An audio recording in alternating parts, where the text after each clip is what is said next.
I'm Andrew Austin. This is the FAR Podcast. The FAR Podcast is associated with the Freedom and Reason blog, andrewaustin.blog. I am a sociologist on the faculty of the University of Wisconsin, Green Bay, where I teach in the Democracy and Justice Studies program. The FAR Podcast and the Freedom and Reason blog are end runs around the gatekeepers of the technocracy in order to reach people directly with analyses of the human condition in late capitalism. The title of this episode is Hunkering Down for No Reason. According to Wikipedia data, most commonly cited by the news and talk shows, 21 people in Brown County, Wisconsin, have died from COVID 19. As I have shown on my blog, Freedom and Reason, the address provided below and at the top of the program, this number is likely exaggerated given that authorities are counting all persons dying with COVID 19 or SARS coronavirus 2, the virus underpinning COVID 19, as COVID 19 deaths. Let's accept this number for the moment. Using the same source, the number of confirmed cases in Brown County is, as of May 17, 2,034. We calculate the case fatality rate, or CFR, by dividing the number of deaths by the number of confirmed cases. Doing this, we find that the CFR for Brown County is just over 1%. We know, the media have stopped reporting this and irresponsibly never assume it in their reporting, that based on research by Stanford University and the University of Southern California, as well as conducted by scientists across Europe, that the figure of 2,234 is but a proportion of the actual number of cases in Brown County. This is because most people with the virus are not tested. In other words, the infection fatality rate, or IFR, is lower than the CFR. Much, much lower. Anybody who reports on the lethality of SARS coronavirus 2 who does not tell you this is either ignorant or lying. Why I keep hammering this point is because I want you to know that what is actually happening, so you can cut through the tangle of ignorance and lies and base your behavior on reason instead of fear. I'm now going to show you that the SARS coronavirus 2 experience is not nearly as dangerous as you have been told, and that the lockdown policies are irrational, should never have been implemented, and must now be discarded. The good news in Wisconsin is that the state Supreme Court stopped the extension of Governor Evers' stay-at-home order. And while it is disappointing that Evers is scrambling to produce a new order that would lock down the state for 150 days, at least this is what is suggested by the proposal, it seems now that such an order is highly unlikely to survive the court's judgment. You may have noticed that with the economy in a tailspin, the lockdown rules are not benign. We cannot end them soon enough. Already the damage they have caused will last for a long time. Okay, here we go. Because of population density, we should probably not assume the upward end of the range of the studies I cited earlier, which produce an actual infection rate as much as 85 times higher than the confirmed case counts. I will use a conservative estimate of tenfold, which is much less than the lowest range of the studies, at around 25 times. This is the calculation I worked with back in March when I knew the government and the media were wrong in their statements and reporting about the lethality of the virus. Remember, and sorry to appear boastful, but studies subsequent to my estimates not only confirm the spirit of my calculations, but show that my estimates were well below the estimates of the best studies produced on this subject to date. In other words, I was more right all along than I knew. As I've explained, I did not want to exaggerate the numbers, and so my calculations were modest, even if I am not.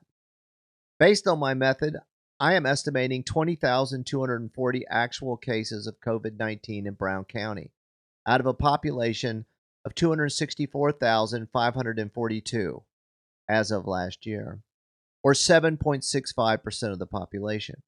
Keep in mind, scientists are confident that more than 20% of New York's population has already had and survived SARS-CoV-2. So my estimate may be too low. At any rate, this calculation yields an IFR, an infection fatality rate, of 0.1%. I know you understand basic math, but I must emphasize the result. That's 0.1%.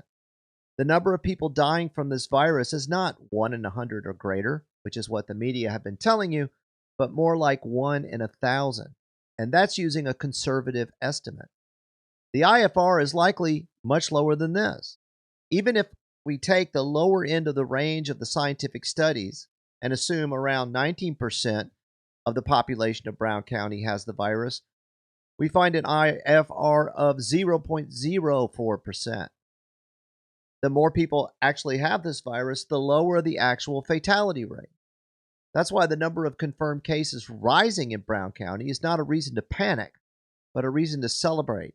It means the actual fatality rate is lower than the case fatality rate, and moreover, that the confirmed number of people with antibodies is rising, and thus we are progressing towards herd immunity, which is absolutely necessary to acquire if we want to minimize the impact of SARS-CoV-2 when it joins the seasonal flu in the fall. Remember, according to the CDC, influenza is responsible for tens of thousands of deaths each year in the United States. I'm wearing one of my mini Sweden caps today to emphasize the point that the Swedes did the right thing by keeping their society open.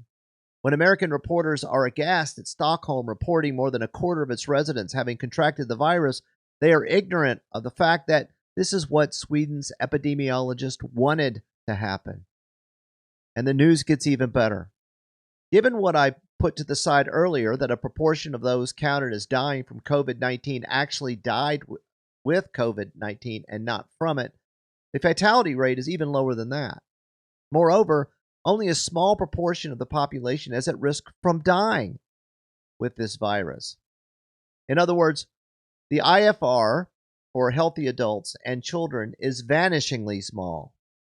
The vast majority of persons who contract the virus are symptomatic or experience only mild to moderate symptoms with no complications. Most of those who do experience severe symptoms will recover. Those who are elderly or who suffer from compromised immune systems or obesity are at risk, and our resources should focus on protecting these vulnerable populations. One strategy in this area is to more aggressively promote proper nutrition, exercise, and immune-boosting activities. That means going outside, getting plenty of sunlight and fresh air, and engaging with social activities with others. We also need to encourage children to leave their bedrooms and their devices and get outside and play to steel themselves for the future. But right now, for the vast majority of the population, there is no reason not to go to work, attend school, or recreate outside in all the myriad ways Americans have done so for decades, without masks and scornful looks. What becomes clear when one applies basic scientific reasoning to this problem, and this is a capacity that seems to have escaped those in charge of governing populations and those who hunker down in terror upon hearing their messages and following their orders, is that this virus is not so dangerous that we had to shutter society. Second, now that we know that it is not particularly dangerous, we must end the lockdowns immediately. And those who continue to shelter in place and demand people wear masks and all the rest of it are operating on the basis of an irrational fear and need to strive to raise the level of their scientific literacy and become better consumers of the news. Thanks for listening.